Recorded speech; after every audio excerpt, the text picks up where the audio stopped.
መጸነስና መወለድን እማላቅ ሰው ነኝ እኔ የቋንቋ ራሱ መች ታቃለረ ስትናገር ራሱ እኮ ቪዲዮ ትላንትና አውርታል ከትላንት ወዲያ አውርታል ትላል እንደናንተ አይነት ሰዎች ናቸው ኦርቶዶክሱን ህዝብ ኦርቶዶክስ ያሁን ኦርቶዶክስ ነን በማለት የድንግል ማርያምን ስምና ክብር የምትቀንስ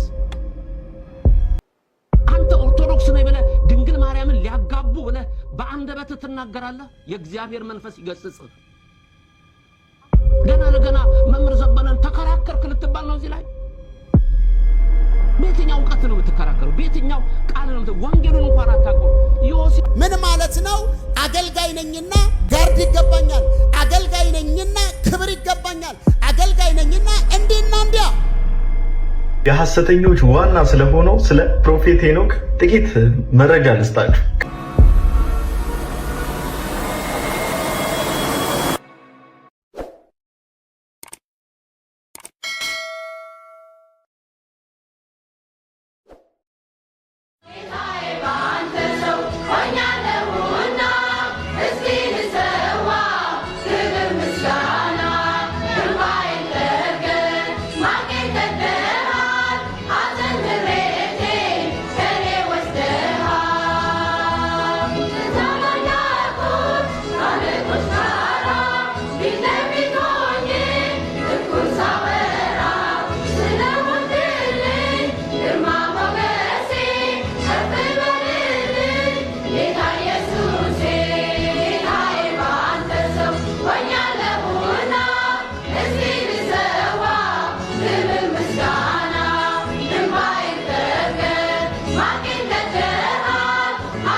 በቀደም የሰራሁት ቪዲዮ ላይ ከጠንቋይ ጋር ተሳፈጭ ያልሽው ልጅ አሁን ኮሜንቱን ላገኘው አልቻልኩም ኮሜንቱ ብዙ ነው አንድ ነገር ልንገርሽ ጠንቋዮች ያሉ የኢትዮጵያ ኤርትራ ውስጥ ያሉ ጠንቋዮች ሰብስበሽ የአፍሪካ ያሉ ሁሉም ድግምት የሚያሰሩ ሰብስበሽ የህንድ ያሉ አማልክቶች ጠቅላላ ሰብስበሽ የቻይና የዓለምን የተቆጣጠረ የዘፈን የሴሌብሪቲ የተቆጣጠረ ኢሉሚናቲ 66 ጠቅላላ ሰይጣን ራሱ ከጥልቅ ከእምብርት ከአጋንንት ካለበት ከሲኦል ሁሉንም አደራጅተሽ ነይና አንድ አምላኬን ተፋለሚ ይዘርራቸዋል በአንድ አምላኬ እኔ አልደራደርም እኔ መሳፈጥ የምጠላው መሳፈጥ የምፈራው ከእግዚአብሔር ጋር ብቻ ነው ከእግዚአብሔር ከተሳፈጽ መውጫ ያለሽም ከሰይጣን ጋር በአምላኬ በአንድ አምላኬ ተሳፈጠዋለሁ አንድ አምላኬ ደግሞ ሁሉንም ይዘርራቸዋል በእግዚአብሔር ያላችሁ መታመን ይሄን ያክል ይሁን መጽሐፍ ሲናገር በእናንተ ያለው በዓለም ካለው ይበልጣል ይላል ጠንቋይ መተተኛ አስማተኛና ሟርተኛ በእኛ ላይ ኃይልና ስልጣን የለውም ኮፕሊንግ በማድረግ እናድርስ ተባረኩ ምን ማለት ነው አገልጋይ ነኝና ጋርድ ይገባኛል አገልጋይ ነኝና ክብር ይገባኛል አገልጋይ ነኝና እንዴና እንዲያ ጳውሎስ የጻፈው እጥፍ ክብር ይገባቸዋል የሚለውን አውድ ባልጠበቀ በኔጌቲቭ ለምን ሲባል ይገባኛል ለሚል ትዕቢተኝነት ትምክህት እበልጣለሁ ባይነት እግዚአብሔር ይሄን ይቃወመዋል ወደዳችሁም ጠላችሁም እነዚህ ሰዎች እኔን ጨምሮ እንዴት መጀመሪያ ጌታ የእግዚአብሔር ጸጋ ወደኛ መጣ እንዴት ነበረ ዝቅ ብለን አልነበር እንዴ እኔን መረጥከኝ ብላችሁ አልነበርም? እኔን አሰብከኝ፣ እኔን አዳንከኝ፣ ጭራሽ ለቤትህ እንዲህና እንዲያ ብለን ጸጋ በኔ ላይ አስቀመጥክ፣ ዋይ ጉድ ብለን የነበርነው ትሁት ሰዎች በጊዜ ሂደት ከኋላ መጥቶ ነው እንደ እሱ እንትን የሚለው ወደሚል መጣ። ብዙና እንዲና እንዲያ ያው ታውቁታላችሁ። ከተማውም ብዙ እሱ ላይ አልቆይ፣ ግን የይገባኛል መንፈስ ዛሬ የተሰበረ ይሁን። እስቲ እግዚአብሔር ትዕቢተኞችን ይቃወማል በሉ እስቲ።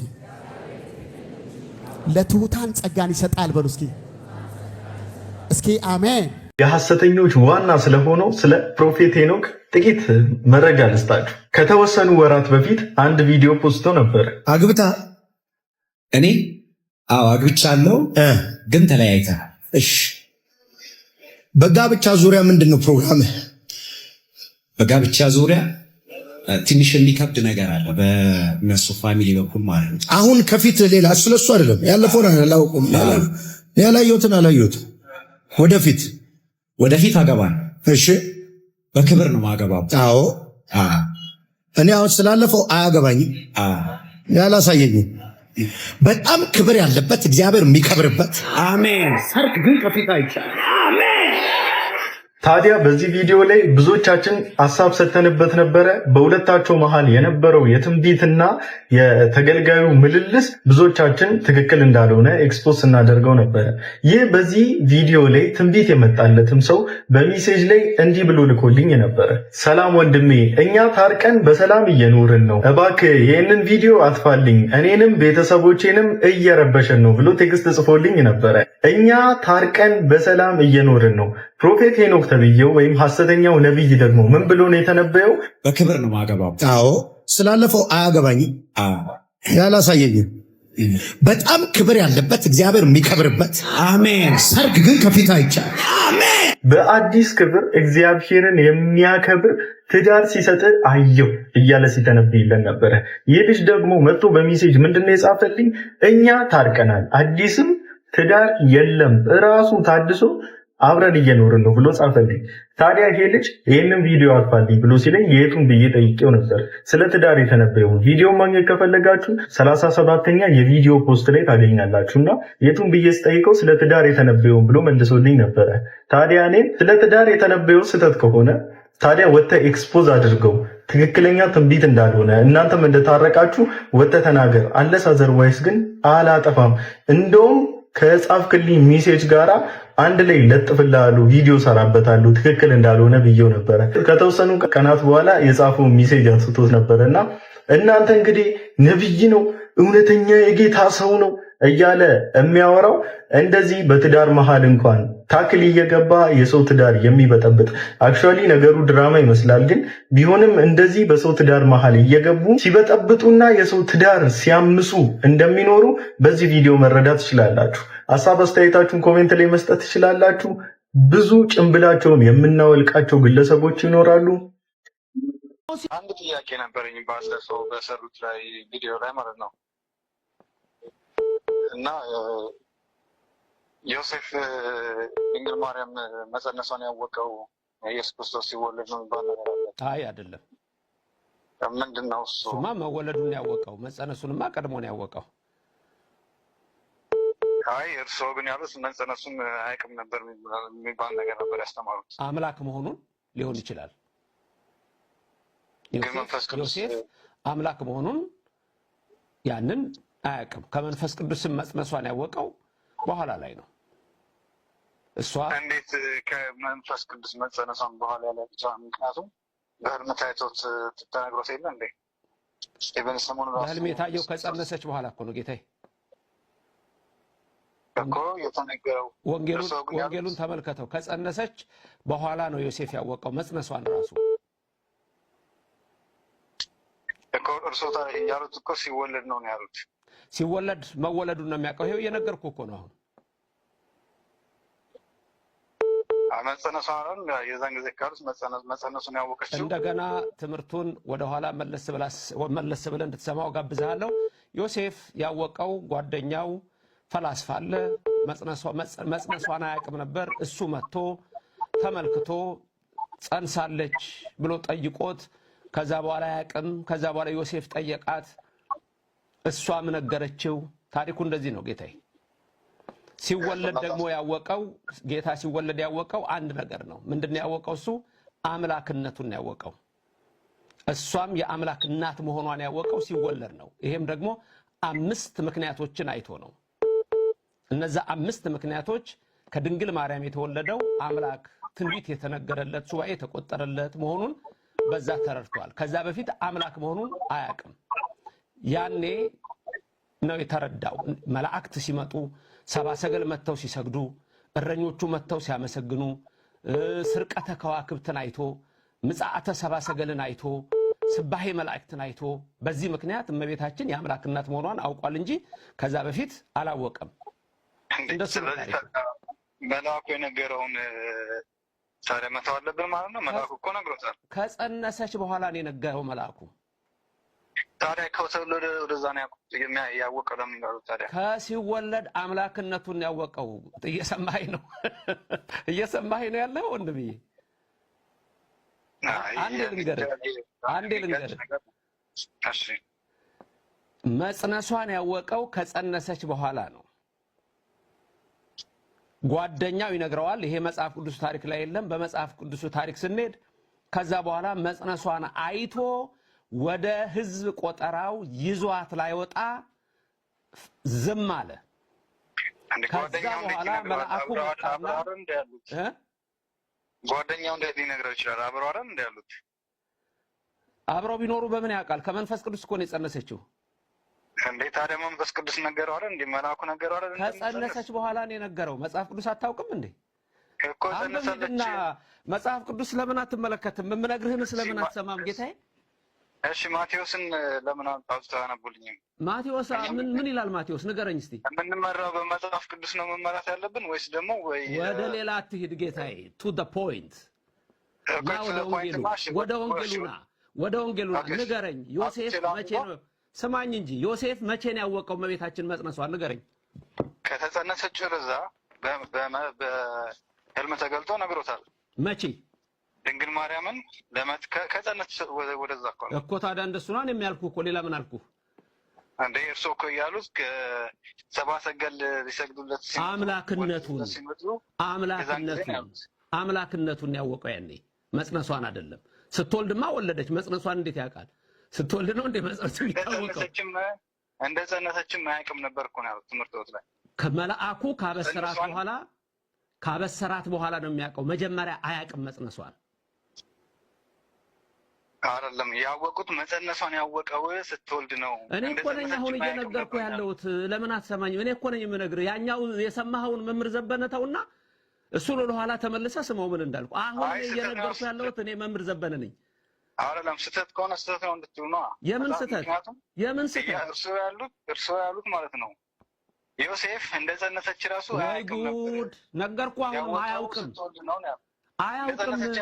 አያውቅም እንደጸነሰች ነበር ምን አልከኝ እንደጸነሰች አያውቅም ነበር መልአኩ ነገረ አያውቅም መልአኩ እስከሚነግረው አያውቅም መልአኩ እስከሚነግረው አያውቅም ግን እርሱ ያሉት ልክ ነው እርሱ ያሉት እኮ መጸነሷን ራሱ ያወቀው የወለደች ጊዜ ነው ያሉት እንዴ እኔ ልንገርህ መጽነስና መወለድን በጣም የማቅሰው ነኝ መጸነስ ማለት እኮ የመጀመሪያ ጽንስ ነው ጌታዬ ይሄንን በደንብ ጠንቅቄ ያውቀዋለሁ በአማርኛ ያውቀዋለሁ በግዕዝ ያውቀዋለሁ በእንግሊዘኛ ያውቀዋለሁ አንተ መጽነስና መውለድ አንድ ሆነብህ እንዴ እርሶ ስላሉ እኮ ነው አላልኩም ቪዲዮ እንደዛ ነው የሚለው ሄድና ስማው አላልኩም መጽነሷን አያውቅም እንዴት ነው ነገሮችን የምትረዳው ጌታዬ መጽነስና መውለድ አንድ አይነት ነገር አይደለም እስኪወልድ ድረስ ነው እርሶ ካሉት ሲወለድ እኔውልህ አሁንም ይኸውልህ የሚሰሙ ሰዎች ይፈርዱብሃል የሚሰማ ጆሮ አለህ የሚያደምጥ ልብ አለህ እማወራህ መምህር ዘበነ ነኝ ቪዲዮ ላይ እንዲህ አልክ አይደለም ሄደ ቪዲዮን ተመልከተው ሄደ ትምህርቱን ስማው አሁንም የምነግርህን ስማ ዮሴፍ እመቤታችን መጽነሷን መጀመሪያ አያውቅም የነገረው መልአክ ነው የሚወለደውን ኢየሱስ ትለዋለህ ነው ከዛ በኋላ ደግሞ ማቴዎስ ወንጌልን ስትመለከት የበኩር ልጇን እስከምትወልድ ድረስ አላወቃትም ምን ለማለት ፈልገው ነው አምላክነቱን አያውቅም ነበር። አላወቃት ምን ማለት ነው? አላወቃትም ማለት የአምላክ እናት መሆኗን አያውቅም ማለት ነው። እንዴት ነው የማያውቀው? አብረው ነው? ወይኔ ምን አይነት ሰው ነህ እባክህ አንተ! በህልም ታይቶ ተናግሮት ምንድነው እምነትህ? እሱን ተውትና እርሶ እምነትህ ንገረኝ። እምነትህ ምንድነው? መስክር እስቲ በአደባባይ ስለ እምነትህ። ምንድነው እምነትህ? አይደለም ጥያቄው መልሶ እምነትህን እስቲ ተናገር። ልነግርህ እኮ ነው እኔ ብዙ እምነቶች ስላጠናው አስተሳሰቡን ያን ያገኘዋለሁ። ምክንያቱም በጣም ግራ ገብቶህ ነው ማየ የቃላት እንኳን ራሱ ነገሮችን ማወቅ አልቻልክምና በጣም ግራ ገብቶሃልና እምነትህ ምንድነው ንገረኝ። ኦርቶዶክስ ነህ? እስላም ነህ? ፕሮቴስታንት ነህ? ምንድነው ንገረኝ። ያኔ እነግርሃለሁ። ጥያቄ እንትን ብያለሁ መልሱልኝ። እምነት የለህም? እሺ እምነቴ ስለ እምነት ነው እንደው ነው ስለ መጽሐፍ ነው። ንገረኝ እምነትህ ምንድነው? እምነቴ ኦርቶዶክስ ነኝ። ኦርቶዶክስ ነህ? አዎ ቀጥተኛ ኦርቶዶክስ። በኦርቶዶክስ ትምህርት ላይ እመቤታችን ዮሴፍ ያወቃት መቼ ነው? ዮሴፍ ያወቃት ገና እንደታጨችለት ነው። ምን ማለት ነው እንደታጨችለት ማለት? ማን ያጫለት? ለማግባት ታጭታ ነበር። እግዚአብሔር ይገስጽህ። ኦርቶዶክስ አይደለህም። አየህ፣ ኦርቶዶክስ አይደለህም። አየህ፣ ይኸውልህ እንደዚህ ነው የምትገኘው፣ እንደዚህ ነው። ኦርቶዶክስ አይደለህም። አየህ፣ ኦርቶዶክስ ነኝ ራሱ ኦርቶዶክስ ነኝ ብለህ መዋሸትህ በአንተ ውስጥ ያለ መንፈስ የስህተት መንፈስ ነው። አየህ፣ ዋሸህ። እዚህ ጋር ይኸውልህ እዚህ ጋር ነው ዋሸኸው። አየህ፣ እዚህ ጋር ነው ዋሸኸው። ምንም የምታወጣው የምታነበው ነገር የለም። የት ታውቀዋለህ? መጽሐፍ ቅዱስን ፈጽሞ አታውቀውም። መጽሐፍ ቅዱስን ኦርቶዶክስ ነኝ ብለህ ተዋሻለህ። ኦርቶዶክስ ነኝ ብለህ እመቤታችንን ሊያጋቡት ብለህ ትናገራለህ። ኦርቶዶክስ ነህ አንተ። መጽሐፍ ቅዱስ እኮ አንብበህ አታውቅም። መጽሐፍ ቅዱስ አንብበህ አታውቅም። ልክ እንዳነበበ ሰው መጥተህ ባለፈው ቪዲዮ ላይ እንዲህ ብለህ አስተምርሃል። አቤት ሰሚ ይፈርድሃል እኮ። መጸነስና መወለድን እማላቅ ሰው ነኝ እኔ። የቋንቋ ራሱ መች ታውቃለህ? ስትናገር ራሱ እኮ ቪዲዮ ትላንትና አውርተሃል፣ ከትላንት ወዲያ አውርተሃል ትላለህ። እንደናንተ አይነት ሰዎች ናቸው ኦርቶዶክሱን ህዝብ ኦርቶዶክስ ያሁን ኦርቶዶክስ ነን በማለት የድንግል ማርያምን ስምና ክብር የምትቀንስ አንተ ኦርቶዶክስ ነኝ ብለህ ድንግል ማርያምን ሊያጋቡ ብለህ በአንደበትህ ትናገራለህ። የእግዚአብሔር መንፈስ ይገስጽህ። ገና ለገና መምህር ዘበነን ተከራከርክ ልትባል ነው እዚህ ላይ። በየትኛው ዕውቀት ነው የምትከራከረው? በየትኛው ቃል ነው? ወንጌሉን እንኳን አታውቀውም። በጣም ብዙ ሰው የእግዚአብሔርን ቃል እንዳወቀ፣ ጸሎት እንዳወቀ፣ የቤተክርስቲያን ነገር እንዳወቀ፣ ብዙ ነገር እንዳወቀ ሲመስለው ሊያውቅ እንደሚገባ ይወቅ ይላል አንደኛ ቆሮንቶስ መጽሐፍ ምዕራፍ 10። ማንም እኔ መንፈሳዊ ብስል ነኝ፣ አዋቂ ነኝ፣ ነብይ ነኝ የሚል ቢኖር እንደማያውቅ ይወቅ ነው ማለት። የፈለገ ቢሆን ከጸሎት ትጋት ሊያበርድ፣ ከመንፈሳዊ ትጋት ሊያበርድ፣ ከእግዚአብሔር ቃል ጥናት ሊያበርድ፣ ከቅዱሳን ንብረት ሊያበርድ የሚችል ማንኛውም ነገር ከመጣ እርግጠኛ ሆኜ ዛሬ ላስመርልህ ይዤዋለሁ አለኝ። ምን እጨምራለሁ? አንዳንድ ሰዎች ዛሬ በጣም በድፍረቱ ሊናገሩታል። እኔ ማንን የትኛውን ሰባኪ ልስማ ይላል። ኖ እኛ የምንሰማው ለአእምሯችን ወይም ለነፍሳችን ትንግርት ለመስማት አይደለም የምንሄደው። እንደዛ ከሆነማ ምንም በጣም ብዙ ገድላት የሚያወሩ እኮ ከእግዚአብሔር ቃል ያልሆኑ በጣም ብዙ ትርክቶች አሉ። እኛ ግን የምንሄደው ሕያውን ክርስቶስ ኢየሱስን ለማወቅ ለማምለክ እና ወደ እግዚአብሔር እየተጠጋ የሚሄደውን ህይወት ለመኖር ነው በምድር ላይ ያለ። ያንን ደግሞ ስናደርግ እድገት በባህሪው ምልክት አለ።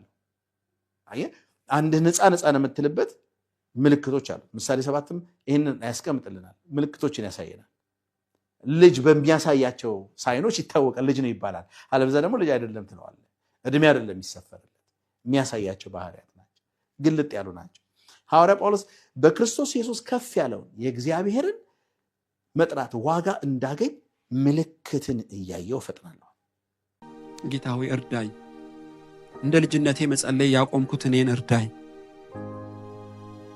አንተን በመጠባበቅ ተስፋ የዛልኩት ምንም ጸሎቴ የሚሰማ አልመስልህ አለኝ። ጌታ ሆይ እንዲሁ ለአየሩ ምጮህ ይመስለኛል፣ ንፋስ ምጎስም ይመስለኛል። የኔ ጸሎት በአንተ ፊት ሞገስ ያጣ ነው የሚመስለኝ። ለምን ብዙ ሞክሬ አልሆነልኝም። እንደዚህ እንደ አመፀኛው ዳኛ ፊቴ የቆመ ነገር አልወድቅ አለ። በቃ እንደወደደ ነገሩ ይሁን ብለህ አቆምክ። እግዚአብሔር ይላል አታቆም። እቺ መበለት እንኳን እንዲህ ከሆነች አንተ ከሷ አትሻለም? ለኔ እኮ ምርጥ ነህ ነው የሚለው እግዚአብሔር።